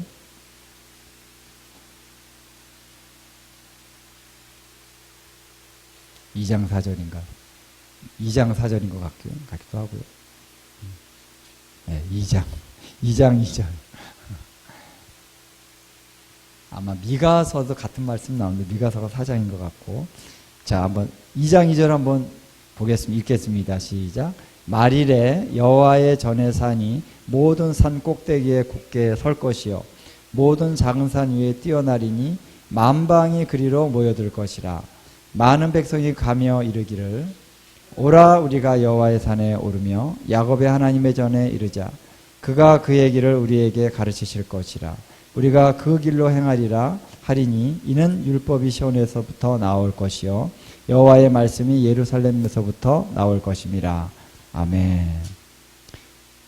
자, 마지막 날에 여호와의 전에, 여호와의 전, 성전이죠. 성전의 산이 모든 산 꼭대기에 굳게 설 것이다. 이 말씀 뭐냐면요, 요 성전의 산이 모든 산들보다 더 어떻게 해요? 높아진다는 것이죠. 그래서 이게 구체적으로 정말 전 세계의 모든 산, 에베레스트 산이 우리가 가장 높다 그러잖아요. 거기보다 더 높이 올라가는 것이냐, 지진이, 엄청난 지진이 일어나잖아요. 예수님 오시기 직전에 엄청난 지진이 있다 그랬어요. 그래서 에베레스트 산도 다 낮아지고 다 부셔지고, 요 하나님의 성전의 산이 전 세계에서 가장 높은 산이 될 것인가? 그 표현인가, 아니면은 그 근방에서 이스라엘 요 동네, 이 동네랄까, 아니, 요 지역에서 가장 높은 산이 될 것인가? 그건 구체적인 거는 확실히 모르겠습니다만, 어쨌든 이 말씀의 표현을 보면은 모든 산 꼭대기에 굳게 선다. 모든이 나오니까 우리는 모든으로 알아야 됩니다. 모든 산 위에 여호와의 산이 가장 뛰어날 것이다. 그리고 열방이, 만방이, 모든 족속들이 그리로 모여든다라는 거예요. 거기서 바로 주님의 가르치심을 받는다. 할렐루야. 거기서 산상 성회가 일어난다. 할렐루야. 강사는 예수와 하마시아. 할렐루야. 주님이 말씀을 쫙, 율법을 풀어주시고 말씀을 전하십니다. 열방이 모여서 성회를 합니다. 예, 최대의 성회. 그렇죠? 우리 여의도 광장에서 그때 100만이 모였다. 이거는 유도 아니겠죠? 엄청난 사람들이 모여서 거기서 예수님께서 말씀을 가르치신다. 그래서 스가랴서의 이 말씀이 이 말씀과도 통하는 말씀이죠. 그래서 초막절에 열방이 모여든다. 열방이 모여들어서 바로 예수와의 말씀을 들을 것이다. 할렐루야. 얼마나 놀랍습니까? 또 우리 요엘서를 보겠습니다. 요엘서 3장. 자, 요엘서 3장을 이제 펴 놓으시고요. 아까 우리 스가랴서에 보면은 바로 이 사건들이 그대로 나오죠. 여호와의 영광이 임할 때 빛이 있으리라. 여호와의 영광이 임한다는 것입니다. 그리고 물이 나오는 사건에 대해서 스가랴서 14장에도 나오죠. 그렇죠? 또 요엘서 3장을 보면은 요엘서에서도 17절, 3장 17절, 3장 17절이 아니고 17절 한번 읽겠습니다. 시작. 그런즉 너희가 나는 성산 시온에 사는 너희 하나님 여호와인 줄을 알 것이라. 예루살렘이 거룩하리니 다시는 이방 사람이 그 가운데로 통행하지 못하리로다. 자, 여기 보니까 내 성산 시온에 사는 여호와라. 하나님께서 이 시온산에서 거주하신다는 거예요. 영원히 거하신다. 그 다음에 18절 보면은 18절 함께 읽겠습니다. 시작. 그날에 산들이 단 포도주를 떨어뜨릴 것이며 작은 산들이 젖을 흘릴 것이며 유다 모든 시내가 물을 흘릴 것이며 여호와의 성전에서 샘이 흘러나와서 시딤 골짜기에 대리라 그랬죠. 자, 여기 보면은 여호와의 성전에서 샘이 나온다, 흘러나온다. 할렐루야. 같은 말씀을 하고 있습니다. 그러면 시딤 골짜기는 어디입니까? 시딤 골짜기는 바로 여기 사해를 얘기하는 것입니다. 이 사해 지역을 시딤 골짜기다. 다른데 이제 성경에 보면은 나옵니다. 시딤 골짜기가 바로 사해다. 20절에 유다는 영원히 있겠고 예루살렘은 대대로 있으리라. 아멘. 할렐루야. 21절에 내가 전에는 그들의 피 흘림 당한 것을 갚아주지 아니하였거니와 이제는 갚아주리니 이는 여호와께서 시온에 거하심이니라. 아멘. 여호와 삼마, 여호와께서 거기 계신다 하는 말씀이 계속 요엘서 또 스가랴서 이런 말씀에서도 나오고 있습니다. 이사야서에도 나오고 있습니다. 자, 그래서 성경의 말씀 보면은 일맥상통한다. 자, 그래서 이러한 말씀들을 우리가 쭉 볼 때에 하나님이 최종적으로 회복하실 말씀을 우리가 에스겔서를 보면서 쭉 나눴습니다. 그래서 제3성전을 하나님이 이제 세우신다라는 것입니다. 제3성전을 세워서 그 성전이 순환을 겪게 되죠. 순환을 겪게 되는 과정을 통과해서 그러나 언젠가는 여호와의 영광이 그 성전에 임하신다. 할렐루야. 그리고 거기에 주님의 영광의 보좌를 세우신다. 그래서 영광이 솔로몬 성전에 임했던 것처럼 영광이 모세의 성막에 임했던 것처럼 다시 하나님의 영광이 그 성전에 임하시고 거기서 여호와께서 영원히 시온에서 또 성전에서 다스리시며 살게 된다라는 것입니다. 그래서 오늘 우리가 제3성전에 대해서 사람들이 많은 얘기들을 하고 있습니다. 여러 가지 문제를 제기하고 있고 제3성전은 좀 악한 성전이다 이런 식으로 많이 오도하는 경우가 있습니다. 그 이스라엘 자체를 오도하는 사람들이 그렇게 얘기를 하죠. 그런데 제3성전은 어쨌든 세워질 때는 그 제3성전을 세우는 유대인들이 아직 예수와를 인정하지 않고 있는 그들일 것입니다. 그럼에도 불구하고 하나님은 이 제3성전을 거룩하게 세워 가실 것이다. 성경을 보면 그렇다. 성경에서는 분명히 그렇게 얘기하고 있다. 그래서 제3성전이 세워질 때 거기에 많은 사람들이 다윗의 장막에 예배를 드릴 것입니다. 성전이 세워진다는 것은 이제 우리 느헤미야서나 에스라서를 보면은 제2성전 때도 그냥 건물만 세우고 어떤 짐승의 제사만 드리는 것이 아니라 거기에 찬양하고 경배하는 이러한 규례들이 다시 회복되는 것을 볼 수가 있습니다. 성전이 세워지면은 거기에 또 이 다윗의 규례가 있습니다. 제사를 드릴 때 어떤 찬양을 어떻게 한다. 이런 규례들이 다 있습니다. 물론 성경 자체에서는 안 나와 있지만 유대인들이 그들의 전통 가운데 그걸 갖고 있다고 보는데요. 그래서 이제 제3성전에서 하나님 앞에 제사를 드리고 성전에서 같이 모일 때 거기에서 이 레위인들이 이 찬양하고 경배하고 노래하는 다윗의 장막의 예배가 또 함께 여기서 드려질 것이다. 할렐루야. 그러면서 매일 드리는 제사가 있을 것이다.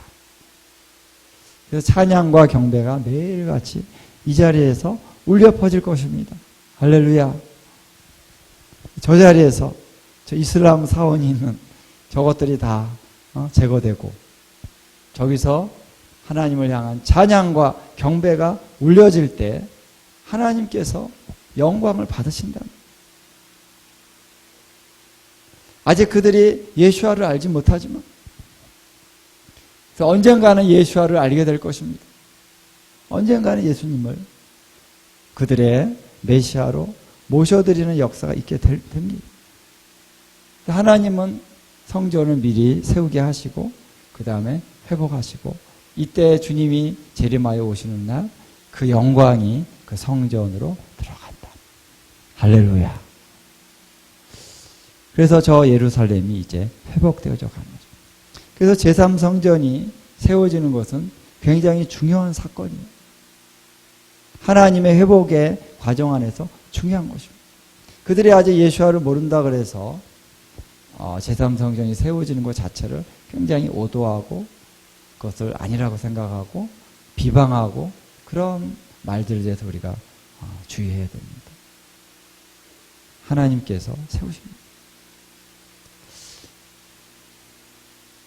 그래서 이 제3성전이 세워질 때 하나님이 이 성전이 세워진 것만, 이 세워지는 이 차원만 가지고도 이 열방 안에 하나의 놀라운 부흥을 일으키신다고 성경은 얘기하고 있다고 보는 것이죠. 그래서 이때는 이스라엘이 지금 굉장히 이스라엘이 경제적으로도 부강해지고 있습니다. 이스라엘 나라가 과학적으로도 굉장히 지금 발전이 돼 있어요. 이스라엘 나라가 아주 영토가 조그만 나라지만은 만만히 볼 수 없는 나라예요. 우리나라도 이스라엘을 만만히 볼 수 없습니다. 이스라엘의 정보력은 거의 세계 최고의 정보력을 갖고 있다라고 봅니다. 핵무기도 있고요. 그리고 이스라엘에 석유가 나오고 있습니다. 그 석유 매장량이 엄청나게 많대요. 그래서 이스라엘의 경제적인 성장의 가능성은 지금 엄청나게 큽니다. 한국과 더불어서. 할렐루야. 그리고 이제 이스라엘에 부흥이 일어나고 있다.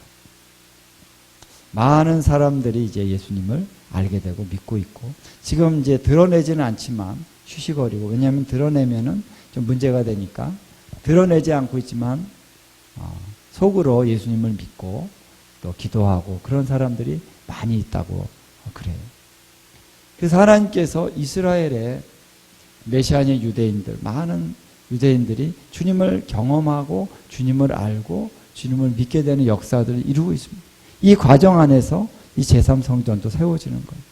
그래서 실제로 제3성전에서 이 예배와 찬양을 드리는 제사장들이나 레위인들조차도 그 안에 예수와를 아는 사람들이 있을 겁니다. 할렐루야. 누군지 밝히지는 않지만 있을 거예요. 그래서 이스라엘이 지금 부강해지고 있는데 이러한 시점에서 요 직전에 성전이 세워지고 직전에 어떤 사건이 있게 되냐면 고개 전쟁이 있는 거죠.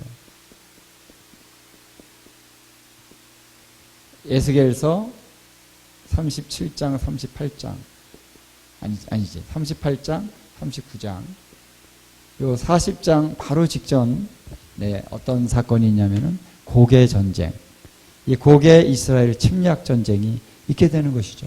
이 침략 전쟁으로 인해서 이스라엘에 엄청난 위기가 있는데 하나님 이거를 반전시키셔서 하나님의 어떤 강력한 능력이 나타나서 이스라엘을 지키시는 것을 열방이 보게 되리라. 열방이 보게 되리라.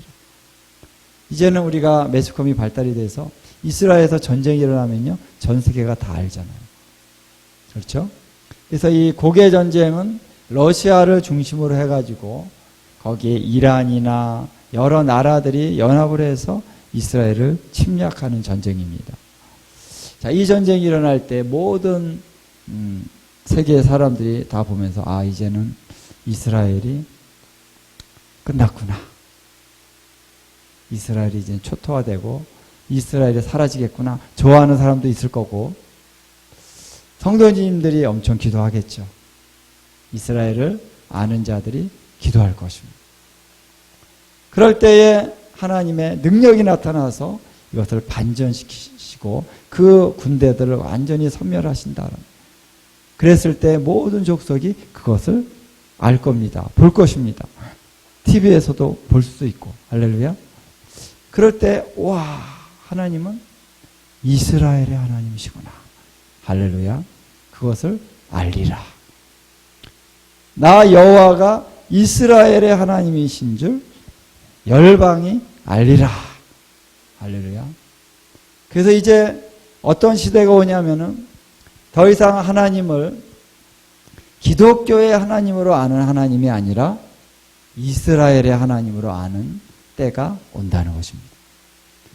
우리 지금 신학계나 모든 교계에 우리가 뭐 이스라엘의 하나님이라는 걸 뭐 찬송은 부르지만 그 실감 있게 우리가 그렇게 고백 안 하죠. 우리는 기독교의 하나님, 교회의 하나님, 크리스찬의 하나님. 근데 그때 가서는 하나님은 이스라엘의 하나님이시구나 라는 것을 열방이 알게 될 때가 온다. 그러한 역사가 이루어지면서 이제 알리야가 급속하게 이루어지고 그리고 이스라엘의 위상이 올라가면서 여기서 성전이 세워질 수 있는 그 모든 조건이 구비가 되는 것이죠. 지금은 못하죠. 그런데 이때가 되면은 된다. 그래서 이런 역사들이 이제 앞으로 이루어질 것이다라고 보는 것입니다. 그래서 오늘 우리는 이스라엘이 회복되어지고 또 하나님의 성전이 세워지고 이제 이스라엘이 그 환란을 겪는 이 모든 과정을 통과하면서 주님께서 다시 오실 이 과정에 대해서 우리가 이해하고 알 필요가 있다는 거예요. 그래서 우리는 기도하는 것입니다. 우리는 중보하는 것입니다. 주님, 속히 이러한 사건들을 주님 통해서 역사하시고 이때의 유대인들, 하나님의 백성들을 붙잡아 주시고 그들이 믿음을 지킬 수 있게 하시고 이런 모든 중보의 기도가 이루어지기 위해서 이 과정을 우리가 잘 알 필요가 있다는 것입니다. 그래서 하나님은 중보자들과 함께 이 모든 일을 이루시는 것이죠. 그래서 여러분 이제 이런 일들이 앞으로 일어나게 될 것입니다. 러시아를 중심으로 하는 이 고개 전쟁부터 이러한 것들이 순서 있게 쭉 진행이 될 텐데 우리는 여기서 계속 다윗의 장막의 예배와 기도로 우리가 나가는 것입니다. 성령께서 이 말씀으로 기도하게 하십니다. 이제 요엘서를 보면서 하나님 이 땅에 부흥을 주십시오.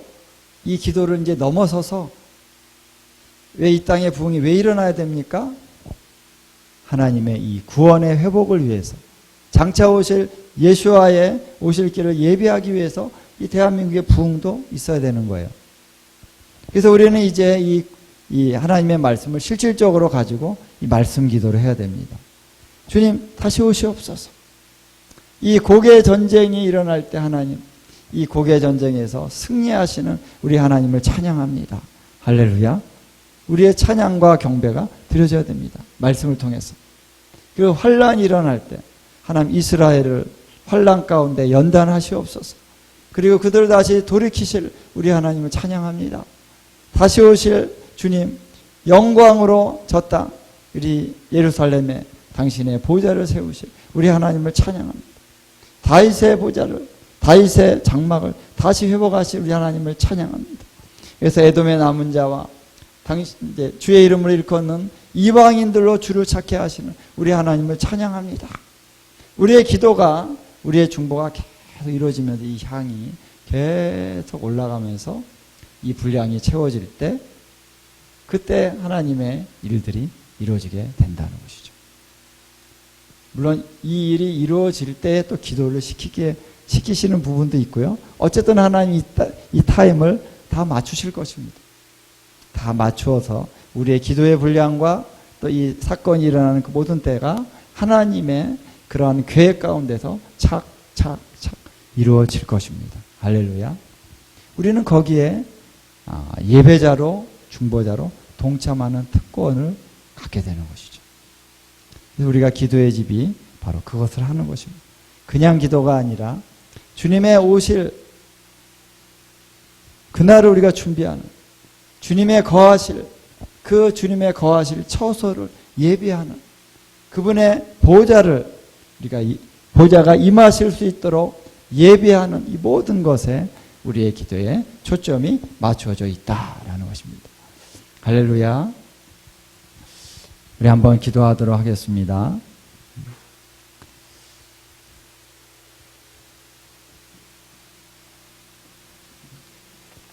이 놀라운 하나님의 회복의 역사를 하나님 오늘 우리에게 알게 하시니 감사드립니다. 오늘 우리가 이 회복의 역사들을 우리를 통해서 중보하게 하시는 하나님의 거룩한 목적을 우리가 따라가기를 원합니다. 이 하나님께서는 그 비밀을 우리에게 알려주시고 우리의 기도와 찬양과 예배를 통해서 주님이 그것을 이루시는 것이 하나님의 뜻이기 때문에 오늘 우리에게 그것을 보여주고 계십니다. 그래서 너희들은 놀라라, 감격해라. 나의 행사가 이렇게 이루어질 것이다. 오 하나님, 너무나 놀랍습니다. 영광스럽습니다. 주님이 행하실 모든 일들 너무나도 위대합니다. 할렐루야. 주님이 말씀하신 그 모든 말씀 그대로 이루어지리이다. 이루어지리이다. 예, 할렐루야. 우리는 주님께서 영광 가운데 오셔서 신랑이 신부를 취하시는 그 기쁨에 동참하는 자들로서 주님 앞에 서 있습니다. 할렐루야. 신랑이 신부를 기뻐함 같이 그분이 이제 취하실 것입니다. 예루살렘을 취하실 것입니다. 예루살렘에 임하실 것입니다. 할렐루야. 그날을 주님이 갈망하고 계실 것입니다. 예, 우리도 갈망하고 그날 우리가 바라보면서 우리가 기도할 것입니다. 우리가 외칠 것입니다. 주여 오시옵소서. 주여 이 일을 이루시옵소서. 저 예루살렘을 회복하시옵소서. 예, 주님 이스라엘을 회복하시옵소서. 예, 하나님 열방의 주의 백성들이 거룩함으로 예비되게 하여 주시옵소서. 그날에 하나님 어린 양의 혼인잔치에 참여하는 자는 복이 있도다. 예, 우리가 그 자리에 아버지 참여하는 자가 될 수 있도록 준비되게 하여 주시옵소서. 준비되게 하여 주시옵소서. 예, 오늘 우리의 고백을 주님 앞에 드리면서 함께 우리 기도하며 나가도록 하겠습니다. 예, 할렐루야.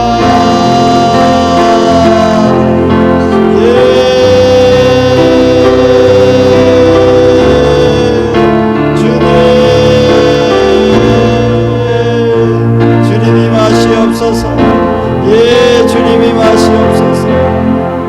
예, 바루카바베 시마도나. 주님 주의 오실 날을 예비하게 하여 주십시오. 찬송하리로다. 주의 이름으로 오시는 이여, 영광의 주님의 오심을 기다립니다. 영광의 주님의 강림하심을 우리가 사모합니다. 주여 오시옵소서. 예, 다윗의 보좌가 하나님 다시 회복되기를 원합니다. 다윗의 보좌가 회복되기를 원합니다. 주님, 예, 남은 자들을 돌이키시옵소서. 예, 주의 이름으로 일컫는 이방인들로 주의 기업이 되게 하여 주시옵소서. 주님, 예, 물철주야 예루살렘 성벽에 서서 주님 여호와로 기억하게 하시는 자들로 하나님 외치게 하소서. 주님의 언약을 외치게 하소서. 주님의 약속의 말씀을 선포하게 하여 주십시오. 주님 오시옵소서. 주님 오시옵소서. 주님 임하시옵소서. 예수와 마시아 영광의 왕이시여, 예, 예루살렘으로 오시옵소서. 예, 시온으로 오시옵소서. 주여 거룩한 성전으로 오시옵소서. 오시옵소서. 주님의 영광의 임재를 주님 우리가 바라며 기다립니다. 예, 성전에서 물이 나와서 주님 저 사해 바다를 다시 회복시키실 날을 우리가 갈망합니다. 주님 오시옵소서. 영광의 왕이시여 임하시옵소서. 할렐루야. 주님, 예수와 마시아 영광의 왕이여 주님 임하소서. 주님 오소서. 주님 통치하소서. 예,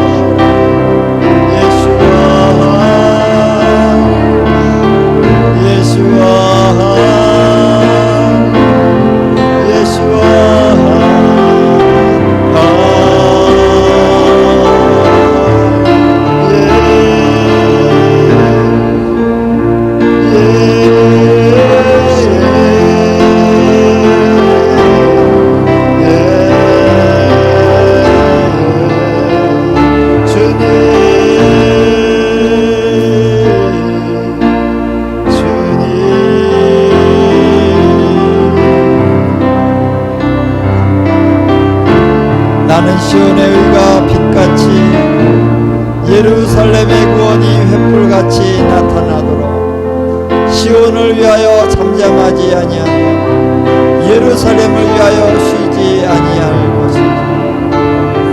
이방 나라들이 내 공의를 무도왕이 다 내 영광을 볼 것이요 너는 여호와의 입으로 정하신 새 이름으로 일컬음이 될 것이며 너는 또 여호와의 손에 아름다운 관 내 하나님의 손에 왕관이 될 것이라. 다시는 너를 버림받은 자라 부르지 아니하며 다시는 내 땅을 황무지라 부르지 아니하며 오직 너를 헵시바라 하며 내 땅을 퓰라라 하리니 이는 여호와께서 너를 기뻐하실 것이며 내 땅이 결혼한 것처럼 될 것임이라. 마치 청년이 처녀와 결혼함같이 내 아들들이 너를 취하겠고 신랑이 신부를 기뻐함같이 내 하나님이 너를 기뻐하시리라.